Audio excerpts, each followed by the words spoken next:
Bonjour à tous et bienvenue sur Parole de plongeur. Je m'appelle Christelle et j'ai créé ce podcast pour partager avec vous, au travers d'interviews, les récits passionnants des amoureux de l'océan et de plongée. J'espère que vos écoutes seront remplies de découvertes et d'inspiration. Si vous appréciez ce podcast, n'hésitez pas à laisser une note et vos commentaires pour me dire ce que vous en pensez et comment m'améliorer. Ça me ferait super plaisir. Aujourd'hui, je reçois Matt, qui est sapeur-pompier plongeur dans le Jura. Il nous présente son métier, nous parle des interventions qu'il effectue et évoque notamment l'aide précieuse apportée par ses chiens capables de sentir une personne se trouvant jusqu'à 50 mètres de profondeur. Bonne écoute!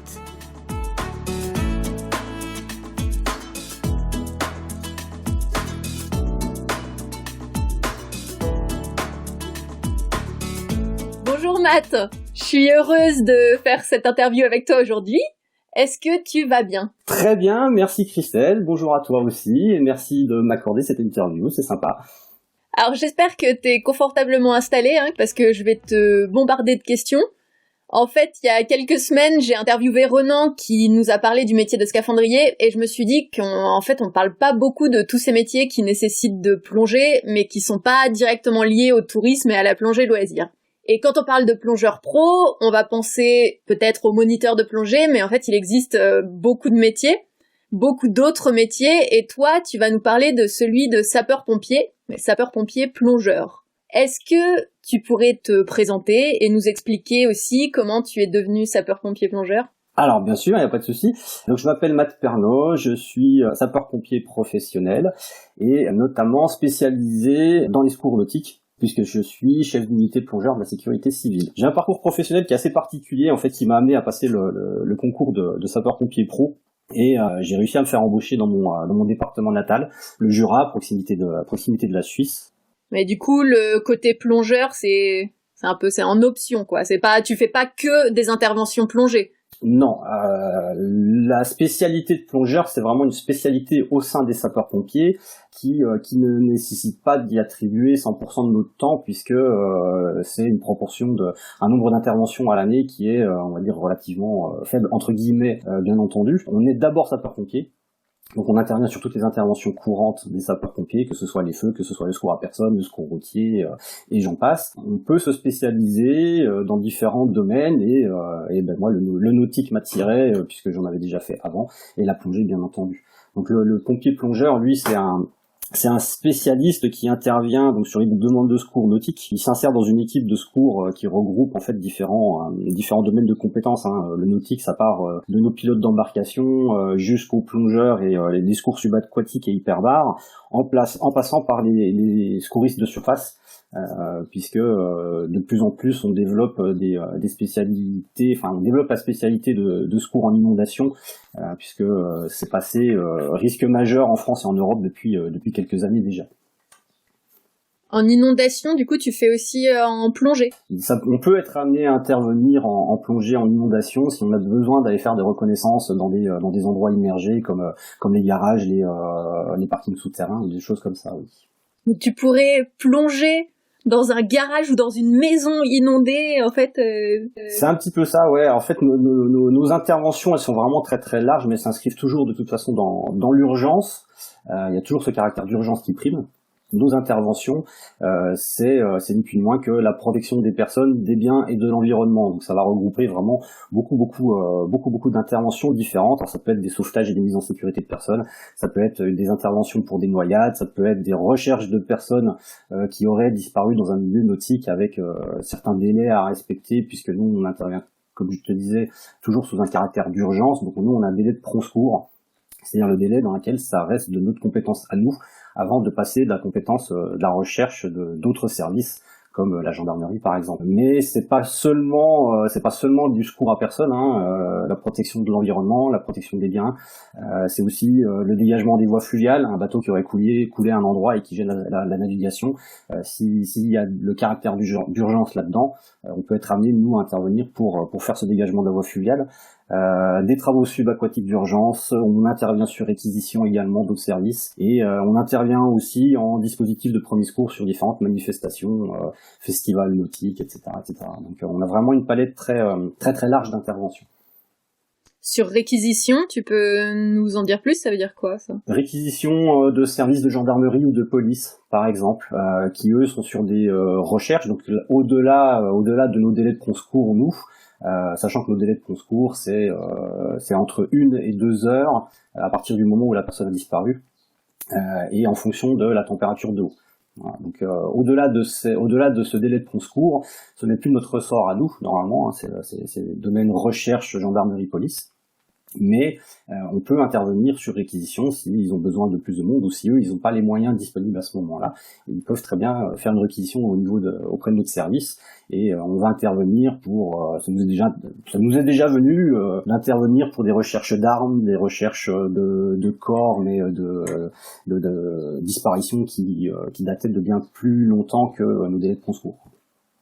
Et alors, moi, je me pose une question. Donc, tu nous parles d'urgence. Donc, quand ça concerne l'humain, pour aller sauver quelqu'un, je peux pas m'empêcher. Enfin, une noyade en quelques minutes, c'est bouclé. Enfin, la personne, au bout de quelques minutes, tu peux plus rien faire.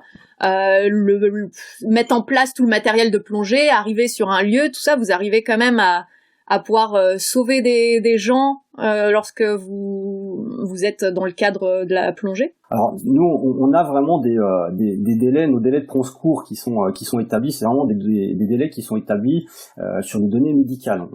Les données médicales, en fait, on estime que quelqu'un qui va se noyer, entre 1 et 2 heures, on peut encore le récupérer. Donc ça, c'est le médical qui le dit. Donc nous, notre délai de prompt-secours, c'est 1 heure. C'est-à-dire qu'à partir du moment où la personne a disparu, c'est de notre ressort pendant 1 heure. Si on intervient sur des eaux un peu plus froides, donc c'est-à-dire des eaux qui descendent en dessous de 6 degrés, on élargit le délai de prompt-secours à 2 heures. Donc on a toujours la possibilité de récupérer des gens qui seront très certainement inconscients puisqu'ils seront sous l'eau et dans un premier temps noyés, mais le médical derrière peut éventuellement les récupérer. Donc on se doit d'intervenir dans ces délais de prompt-secours qui sont définis. Après, on n'est jamais à l'abri non plus d'intervenir sur des accidents de circulation, une voiture qui tombe dans l'eau. On peut toujours imaginer qu'il y a une poche d'air qui va se créer dans la voiture, où la personne peut éventuellement y trouver refuge et respirer encore pendant un moment.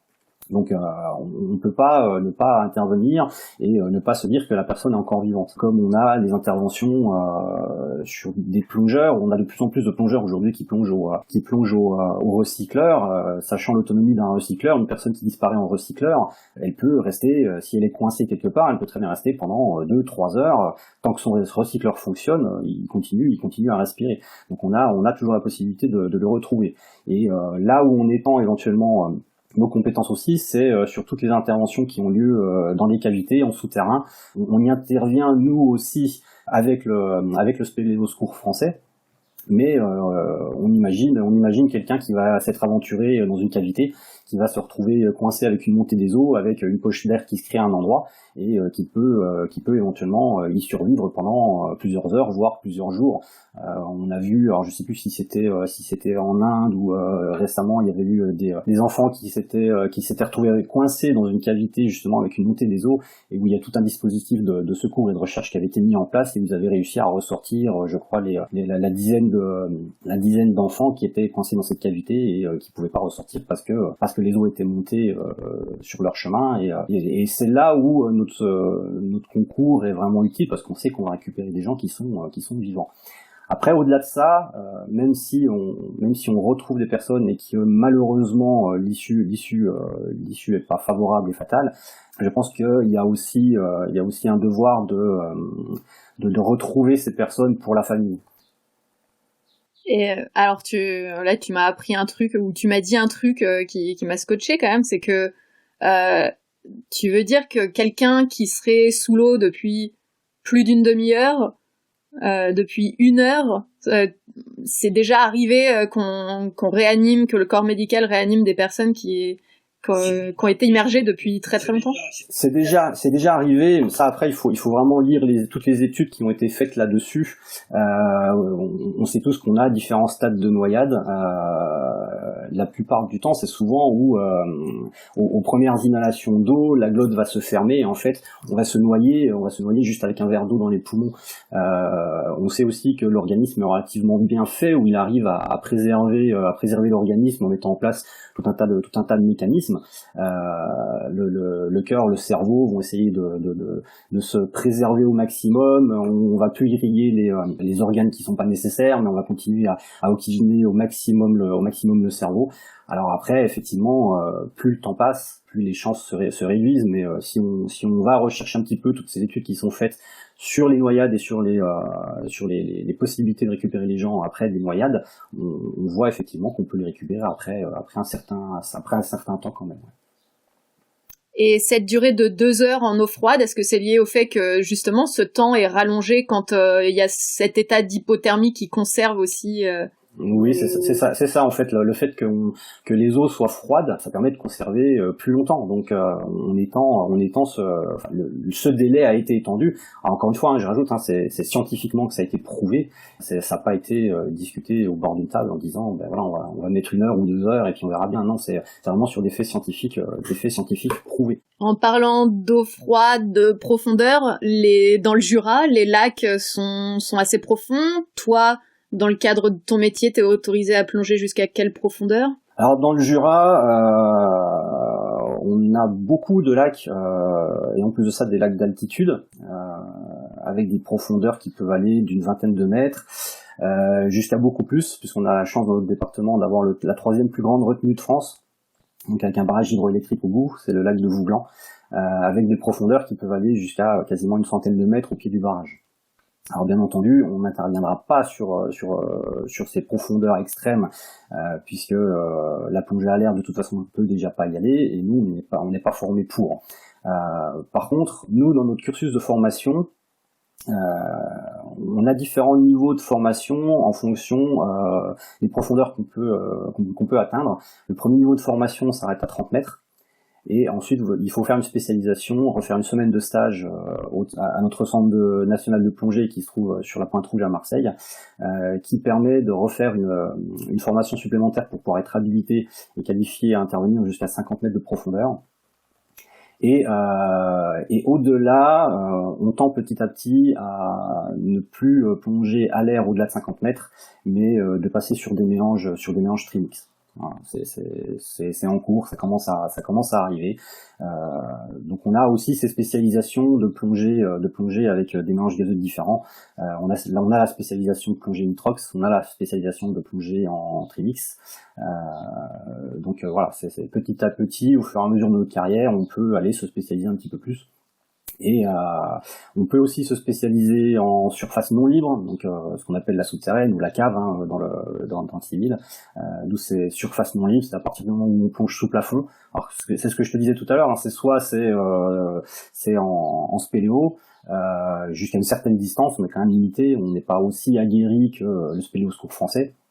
Mais voilà, on peut aussi le faire, mais ça peut être en cas d'inondation dans un garage. À partir du moment où on est sous plafond, il faut cette spécialisation de surface non libre pour pouvoir y aller, parce que c'est des protocoles bien particuliers, avec des habitudes bien particulières, une configuration de matériel bien particulière. On y va systématiquement avec un fil Ariane. Voilà, il y a toute une technique qu'il faut apprendre et qu'il faut connaître avant de s'engager, quoi. Par curiosité, est-ce que tu pourrais nous dire ce que c'était ta dernière intervention ? Alors ma dernière intervention, alors aussi bizarre que ça puisse paraître, c'est rarement quand il fait beau, quand il fait chaud, c'est rarement l'été qu'on a le plus d'activité, malheureusement. Enfin, malheureusement, non, fort heureusement, en fait, moins on intervient nous, et mieux c'est, parce que ça veut dire que voilà, que les gens se portent bien et qu'il n'y a pas d'accident, qu'il n'y a pas d'incident. On intervient vraiment sur beaucoup de choses différentes. Les derniers départs que j'ai fait, ça remonte à la semaine dernière où fort heureusement il n'y a rien eu, mais on devait partir pour une petite fillette qui avait disparu. Ses parents la retrouvaient plus alors que la dernière fois qu'ils l'avaient vue, elle jouait au bord de l'eau. Donc on a été appelé pour ça, mais heureusement entre temps ils ont réussi à retrouver cette petite fille qui finalement n'était pas tombée dans l'eau du tout, et heureusement. Et la dernière intervention vraiment que j'ai pu faire moi, ça remonte à déjà quelques semaines et quelques mois. C'était sur un accident de circulation où la voiture était sortie de la route, avait atterri dans l'eau. Fort heureusement, les passagers et les conducteurs avaient réussi à s'extirper de la voiture avant qu'elle coule. Mais il y a toujours une levée de doute à faire, à s'assurer qu'il y avait personne autour, personne qui reste dans la voiture, et aider l'entreprise de dépannage à ressortir de la voiture. Donc voilà un petit peu la dernière réelle intervention qui a nécessité une mise à l'eau que j'ai pu faire. Vos séances d'entraînement, est-ce qu'il s'agit du coup de réfléchir à toutes les situations dans lesquelles vous pourriez intervenir et donc à l'entraînement faire des cas pratiques de mise en situation? C'est ça, c'est exactement ça en fait. C'est ce qu'on appelle les mises en situation professionnelles. C'est ce qui se développe de plus en plus dans les apprentissages qu'on a et dans les méthodes pédagogiques qu'on a chez nous. On entend toujours dire les pompiers, on va faire des manœuvres. En fait, c'est ni plus ni moins que d'essayer de se mettre dans les mêmes conditions que le jour où il va falloir qu'on intervienne. Donc on essaye de préparer des cas des cas typiques d'intervention, soit en les imaginant, soit en se référant à des interventions qu'on a déjà vécues. Et on va en fait recréer cette intervention, et on va essayer d'améliorer ce qui n'a éventuellement pas été, ou ce qui nous permet, enfin ce qui nous semble intéressant de mettre en place comme méthode ou comme protocole pour pouvoir intervenir au mieux, quoi. Est-ce qu'il faut forcément être sapeur-pompier professionnel pour pouvoir faire cette spécialité de plongeur, ou un sapeur-pompier volontaire pourrait le faire? Alors, tout dépend de la politique du département. Je sais chez nous, c'est ouvert aux sapeurs-pompiers volontaires également.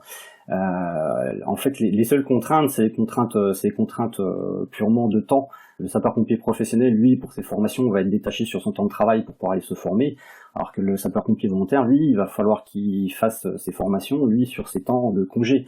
Donc, quand vous voyez qu'il faut déjà 4 à 5 semaines pour former un plongeur pour qu'il soit prêt à faire les premières interventions, on connaît pas beaucoup de personnes qui travaillent, qui vont prendre leurs 5 semaines de congé payés pour aller se former. Donc à moins d'avoir des conventions avec son employeur qui lui permet de se libérer de son travail pour pouvoir aller faire les formations sapeurs-pompiers, pour les volontaires en fait c'est compliqué, voilà, parce que ça prend beaucoup de temps. Et une fois que vous avez fait vos formations, faut être disponible au minimum 1 à 2 journées par mois pour aller s'entraîner, et disponible 1 semaine complète dans l'année pour faire votre recyclage annuel, où vous allez enchaîner les plongées profondes, les exercices de sécurité, etc. Donc ça prend beaucoup de temps. Ouais. Quel genre de matériel vous utilisez? La même chose que ce qu'on utilise en plongée loisir? Oui, on utilise en fait le même matériel. Par contre, on essaie d'avoir du matériel qui soit de la meilleure qualité possible et le plus résistant possible, parce que on l'utilise pas sur du loisir où on va prendre notre temps pour le mettre, on va prendre notre temps pour enfiler la combinaison. C'est toujours dans l'urgence, donc il faut que ça résiste. Donc c'est pour ça qu'on essaie de prendre de la qualité, quoi.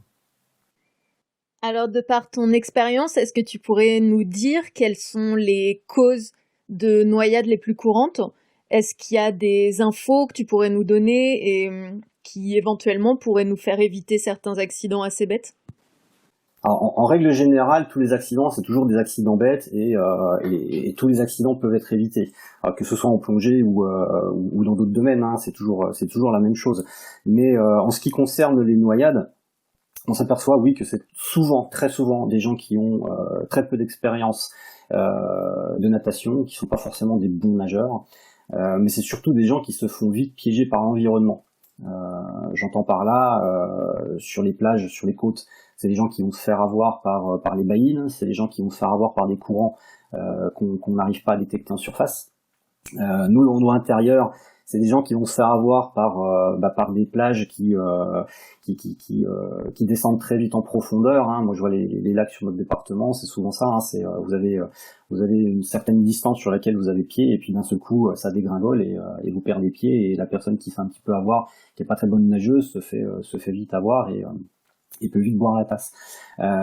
C'est aussi des gens qui se baignent dans des cours d'eau, dans des rivières. À savoir que dans les rivières, il y a certaines rivières qui sont relativement traites, parce que vous avez des gravières, vous avez un fond qui est jamais le même d'une année sur l'autre, et vous pouvez très bien vous retrouver, avoir de l'eau jusqu'aux genoux et un mètre plus loin, vous retrouver dans un trou qui fait 3-4 mètres de profondeur, parce que vous avez un banc de cailloux qui est là, ou alors vous avez un trou et les gens se font vite avoir comme ça.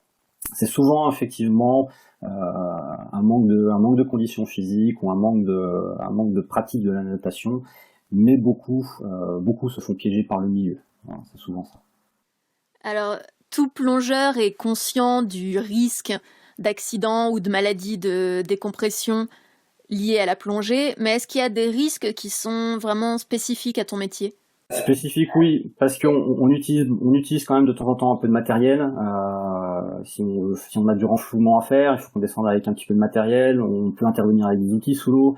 Donc on a ce facteur utilisation d'outils qui vient se rajouter. Donc on a aussi ce risque de se faire mal avec un outil, de se coincer un doigt, de se faire embarquer par le poids du matériel. Donc oui, on a des risques un petit peu spécifiques, et on a aussi le risque de l'environnement, parce que on va intervenir. C'est déjà arrivé, et il y a eu des enquêtes qui ont été faites sur certains accidents mortels parce que des gens se sont retrouvés coincés entre un bateau et le fond, parce qu'ils intervenaient sur un bateau qui était en train de couler, ou parce qu'ils intervenaient sur un filet qui était pris dans une hélice, ou des choses comme ça. Et malheureusement, il y a des fois où les risques sont tels que on arrive à l'accident. Donc ça arrive, oui, ça arrive. Est-ce qu'il y a des moments où on t'a demandé d'intervenir sur quelque chose que tu trouvais au final était ridicule? Parce que je vois souvent que on parle de plus en plus que les pompiers sont appelés pour un oui, pour un non, des fois pour des choses qui vaudraient pas vraiment le coup de déranger des pompiers. Est-ce que c'est le cas aussi pour les sapeurs-pompiers plongeurs? Est-ce qu'on vous a déjà demandé d'aller récupérer quelque chose qui était insignifiant ou quelque chose comme ça? Alors ça nous arrive, oui, de temps en temps, mais on va dire que les appels, tout ce qui est demande de secours, de toute façon, ça passe déjà par un premier filtre, hein, ça passe par le centre de traitement des appels, donc ils sont déjà eux à même de faire le tri et d'éviter de nous envoyer sur des interventions qui nécessitent pas notre aide et nos compétences, en tout cas. On le retrouve dans les interventions courantes. Chez nous en plongée, très peu, parce que finalement on intervient de toute façon souvent pour des choses qui sont assez graves. Quelqu'un qui va avoir disparu parce que il est parti nager, et la personne qui était avec lui ou avec elle l'a pas vu depuis déjà 1 heure et demie, et elle sait pas où elle est. On peut toujours imaginer qu'à un moment donné, si elle n'est pas revenue au bord, elle a peut-être coulé. Donc c'est pas des interventions anodines pour nous et pour personne. Donc on a moins ce risque de se retrouver avec des interventions où effectivement on n'a pas besoin de nous que sur le reste des interventions sapeurs-pompiers. Après oui, on nous a déjà demandé des fois, tiens, j'ai laissé tomber mon téléphone, ou j'ai laissé tomber ma GoPro là au pied du ponton, est-ce que vous pouvez aller la récupérer, est-ce que vous pouvez aller la rechercher? Voilà, ça rentre pas dans nos champs de compétences, en tout cas. Alors j'ai vu récemment une vidéo qui expliquait que de plus en plus des chiens seraient formés pour aider les sapeurs-pompiers plongeurs. Est-ce que toi t'en as déjà entendu parler, et est-ce que par hasard tu travaillerais aussi avec des chiens? Alors non seulement j'en ai entendu parler, mais oui, effectivement, sur le département, on intervient nous avec les équipes cynotechniques qui petit à petit dressent les chiens à pouvoir retrouver des personnes qui sont immergées. C'est vraiment bluffant de voir que effectivement un chien arrive à repérer une victime sous l'eau à quelques mètres près. Ça nous est arrivé d'intervenir sur une personne noyée, où le chien qui était en surface sur une embarcation a marqué à peu près entre 5 et 10 mètres de là où on a retrouvé la personne au fond de l'eau. Donc ça marche très bien, ça demande beaucoup d'entraînement, mais ça marche bien. Si je me souviens bien, je crois que le record pour le moment d'un chien qui aurait marqué un endroit où quelqu'un se serait noyé, je crois que la personne était à peu près à 50 mètres de profondeur. Donc oui, ça marche bien. Ça marche très très bien. Il y a des effluves du corps, qu'on soit vivant, mort ou pas. Il y a toujours effectivement des odeurs corporelles qui remontent en surface de toute façon. Donc les chiens arrivent à les repérer. C'est bluffant. Faut voir faire, mais c'est assez intéressant. Et nous, ça nous permet en fait de délimiter et de restreindre un petit peu toute notre zone de recherche. Quand on intervient, le plus difficile en fait, c'est de savoir à quel endroit la personne aurait éventuellement coulé. Ce qui n'est pas toujours évident. Ça nécessite d'avoir des témoins qui ont réellement vu la personne en surface et ne l'ont plus vue après, de manière à pouvoir avoir un point de départ sur lequel on va se baser pour pouvoir définir toutes nos zones de recherche. Et quand on intervient avec les équipes cynotechniques, en fait, ça va nous permettre de restreindre un petit peu nos zones de recherche. Est-ce que ça t'arrive ou ça vous arrive de plonger seul ? Alors, on plonge obligatoirement en binôme. Quand on est en entraînement, ce sera systématique. Quand on est en opération, qu'on est appelé sur l'intervention, le départ a priori demande à ce qu'il y ait toujours 2 plongeurs plus un chef d'unité. Donc on doit être normalement au minimum 3 pour pouvoir intervenir. Par contre, on va pas forcément tous venir du même endroit, de la même caserne. Donc en fonction de l'éloignement, il y en a qui seront peut-être arrivés sur les lieux avant les autres. Et dans ce cas-là, on a la possibilité, toujours dans le délai de prompt secours et toujours dans cette idée d'intervenir le plus rapidement possible. Le plongeur seul va pas attendre au bord de l'eau que tous les autres arrivent, donc il va lui pouvoir avoir le droit de se mettre à l'eau à partir du moment où il est relié à la surface. Alors on en vient sur la fin de l'interview. Je vais te demander ce que tu aimes dans ton métier et ce que tu n'aimes pas, au contraire, dans ton métier. Ce que j'aime dans mon métier, c'est justement la possibilité de pouvoir faire plein de choses. C'est hyper diversifié, on arrive à se spécialiser dans plein de choses bien différentes. Moi, ça m'a permis de faire des choses que j'aurais peut-être jamais fait dans la vie privée. J'aime beaucoup toutes les opportunités que ça me donne. Alors j'ai choisi des spécialités qui s'y prêtent bien aussi, puisque la spécialité de plongée me permet d'aller faire des formations un petit peu partout en France. Ça me permet de descendre me former à Marseille. C'est jamais désagréable d'aller plonger en Méditerranée et de faire nos entraînements dans des endroits qui sont très sympas à plonger. J'ai eu d'autres opportunités dans d'autres spécialités, comme je te disais tout à l'heure en off avant l'interview. J'ai aussi eu la possibilité d'aller encadrer des formations en Tunisie. Chose que j'aurais jamais imaginé dans le civil. Donc voilà, c'est les opportunités, la diversité du métier et les opportunités que ça peut m'ouvrir. Après, comme on dit, les opportunités ça se crée et les opportunités, faut savoir les saisir quand elles se présentent à nous. C'est ce que je fais de toute façon, en tout cas le plus possible. Après, ce que j'aime pas, en fait, j'en sais rien. Je sais même pas ce que j'aimerais pas dans mon métier puisque je me pose pas vraiment la question. Je préfère me focaliser sur ce que j'aime bien, sur ce que j'aime faire et sur ce qu'on fait au mieux qu'on peut et voilà, mais ce que j'aime pas, en fait j'en sais rien du tout. C'est une bonne question, j'y réfléchirai.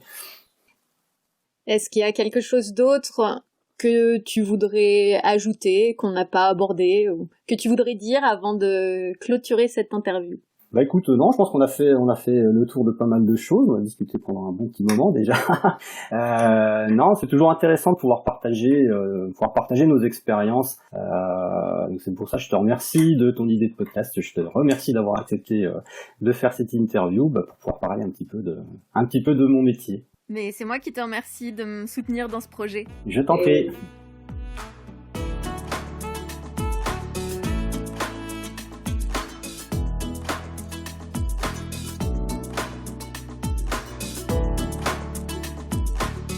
Voilà, cet épisode est terminé. Merci de nous avoir écoutés. Parole de plongeur, c'est un épisode toutes les 2 semaines, le mardi. Alors pour ne rater aucun épisode, abonnez-vous au podcast et surtout, dites-moi ce que vous en pensez. C'est ce qui va finalement m'aider à améliorer mes interviews. Vous pouvez aussi trouver des photos de mes invités et des informations utiles sur le podcast, sur la page Facebook Parole de plongeur et sur le site internet www.paroledeplongeur.com. Si vous avez une histoire à me raconter, que votre parcours peut inspirer les autres ou que vous souhaitez aborder un sujet en particulier, contactez-moi à info@paroledeplongeur.com. Un grand merci à Frédéric Brault pour l'aide qu'il m'apporte pour la réalisation de ce podcast. Et merci également à Sacha Ende qui a composé la musique que vous entendez. À très bientôt!